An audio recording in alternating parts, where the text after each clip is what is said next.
कौमी असम्बली में अरशद शरीफ के कत्ल पर मजम्मती करारदाद मुत्तफ़िक़ा तौर पर मंजूर कर ली गई। ये करारदाद वफाकी वज़ीर शाज़िया मरी ने पेश की। यह ऐवान सीनियर सहाफ़ी अरशद शरीफ के वहशियाना कत्ल की मजम्मत करता है। करारदाद के मतन में कहा गया है कि ये ऐवान मुतालबा करता है कि वाक़या गैर जानिबदाराना तहक़ीक़ात इसकी करवाई जाएँ। करारदाद में ऐवान ने अरशद शरीफ की मग़फ़िरत और दर्जात की बुलंदी के लिए भी दुआ की। इसी पर मज़ीद बात करेंगे, हमारे डिप्टी ब्यूरो चीफ हमारे साथ मौजूद होंगे। लेकिन अभी आपको बताएं कि कौमी असम्बली में अरशद शरीफ के कत्ल पर मजम्मती करारदाद मुत्तफ़िक़ा तौर पर मंजूर कर ली गई। ये करारदाद वफाकी वज़ीर शाज़िया मरी ने पेश की।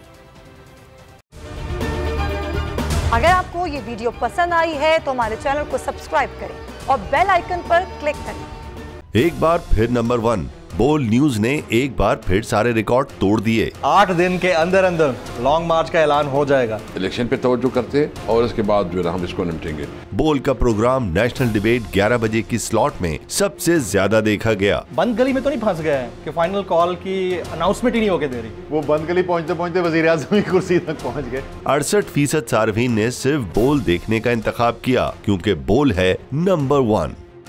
सबसे ज्यादा व्यूज, सबसे ज्यादा रील्स और सबसे ज्यादा रेटिंग के साथ बोल अब भी नंबर 1 पोजीशन पर बरकरार। सब्सक्राइब करें और बेल दबाएं ताकि कोई खबर रह न जाए।